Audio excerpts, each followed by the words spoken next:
Thompson, and welcome to another Escape to Gaming. You know, I was sitting on the couch last night kind of catching up on a lot of my YouTube videos. I like to watch the latest things in gaming news and trends and previews of what's coming up and reviews of what's out now, so I know, whether it's good or not. I like to see other people's takes on games. But anyway, I was thinking kind of back in the old days and how games have changed so much. I mean, they were so rudimentary in the early days, very simplistic graphics, but they seemed so real at the time. And I'm like, well, why were they so almost more real then than they are today? Where everything is, I mean, it's incredibly detailed today. You take a game like Uncharted 3, for instance, incredible graphics. It doesn't leave much to the imagination. You see the sand blowing and the footsteps, actually getting covered up, the bullet casings, the light gleaming off the brass bullet casings as they eject out of the gun. These are many of the details that don't go unnoticed with me. I really appreciate, as an artist and right-brained person, I certainly like a lot of those details that we have, but in the early days you really had to rely more on your imagination to kind of fill in the blanks. A game I think of that I really was very fond of was Pitfall. Many of us have seen, examples of it in magazines and little clips from it, but at the time it was just incredible. I mean, you really felt like an adventurer, almost like a Raiders of the Lost Ark, going through the jungle and swinging from vines and trying to watch out for the virtual pitfalls of alligators and ponds and climbing into subterranean passages, and there's other dangers that await down below. And it made for a wonderful experiences. I mean, at the time, you could put in an incredible amount of hours. In fact, I think I probably almost put in twice as much time on a lot of those games than I actually do now in some of the current ones. But the graphics were they're very basic, but you really felt the feeling, the fear, the tension of what each item represented, even though they were very basic in color and sound design. A little bit later on, I had I bought the C64, and I bought a game, Silent Service, and many other of these microprose simulations. Well, Silent Service was a great game. I had just finished watching this incredible movie called Das Boot. I mean, it was just hours of sitting in the theater. But it really was intense. And I said, God, I don't know if I could do something like that, being in a submarine. So, it's a chance for you to kind of play out. So it's almost a transition from just sitting and being suspending your disbelief at a two-dimensional movie, and all of a sudden now you can actually interact into it in the form of an actual video game. So it went from kind of being, Pac-Man and many of these asteroids. They're wonderful games that even to this day have fantastic gameplay.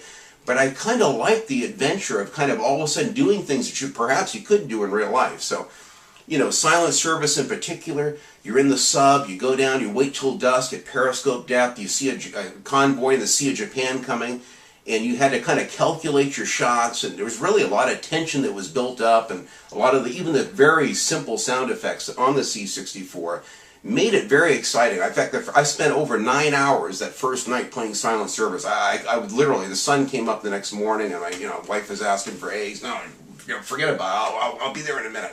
I really couldn't pull away. A little bit later, you had games like Gunship, another one that I bought not long after that. There was another movie that came out that was called Blue Thunder with Roy Scheider. A terrific movie of a kind of attack military helicopter in Los Angeles, and it really captured my imagination. God, it would be really cool to fly a helicopter.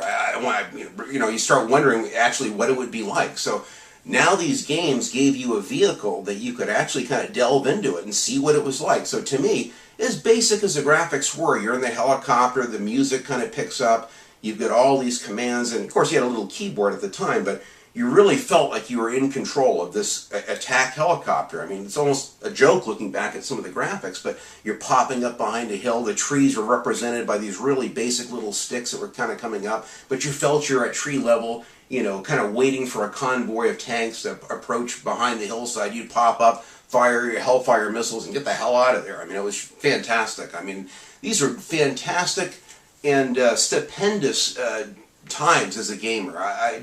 I probably had over 110 games for the C64 line. I bought everything. I spent a disproportionate amount of my money on the games, actually, at the time. A little bit of time passed. Wonderful games on the Super NES and the regular NES as well. But it really wasn't until the PS1 that I really thought that it just couldn't get any better than that. I mean, you know, I don't even know where to begin game-wise, but with a game like Twisted Metal, for instance, I mean, I've always loved the concept of kind of a Death Race 2000. Of course, I lived in LA at the time, and it almost was that. I mean, you had a lot of road rage and, you know, challenges almost daily, just actually trying to get to work and back. But this game, I mean, you had a behind-the-dash view, which I had never seen before. I mean, you had Test Drive, which we had played on the C64, which had that too.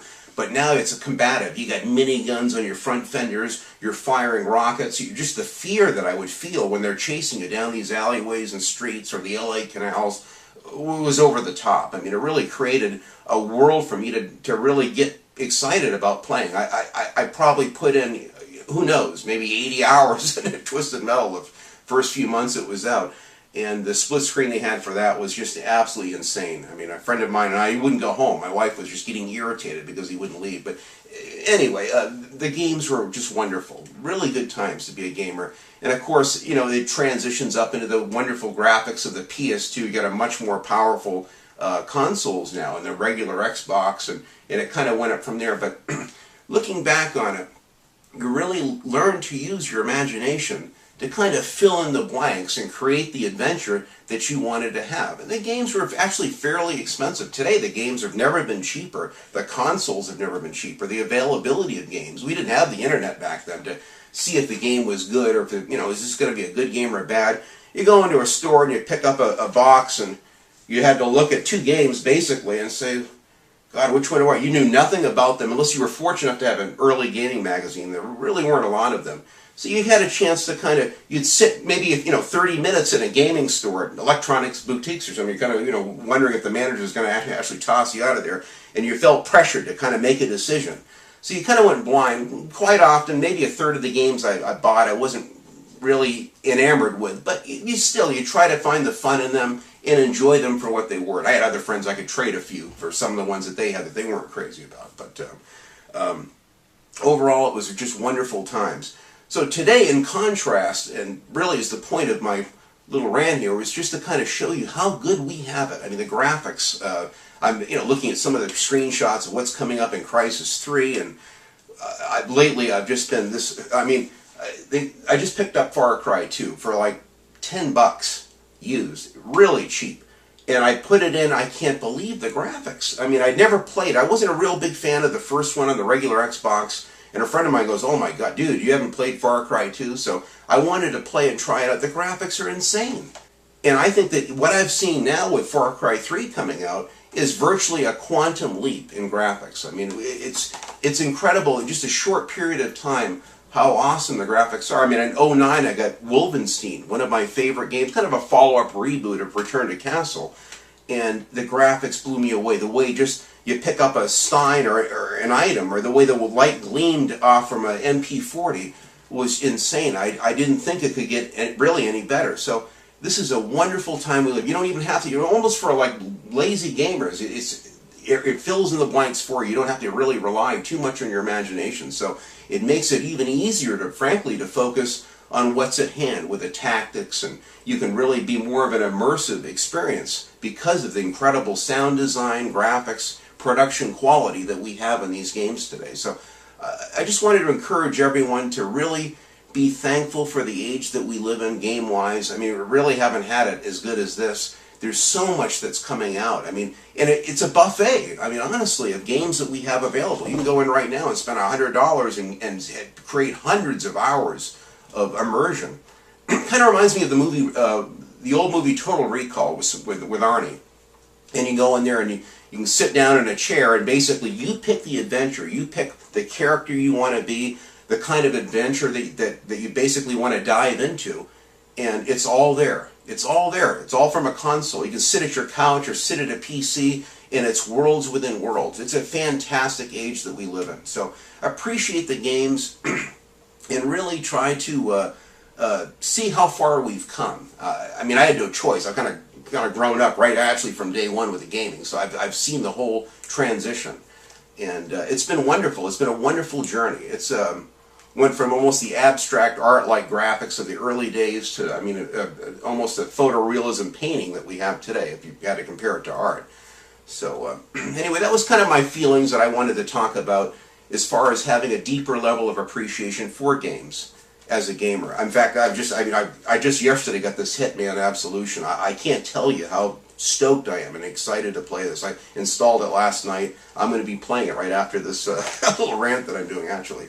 So, and again, I saw the graphics on this and was completely blown away with how great the detail is, the stealth elements. They really capture an atmosphere that perhaps they weren't able to get in the early days. So, again, you guys, enjoy your games. Thank you so much for watching. It really means a lot to me.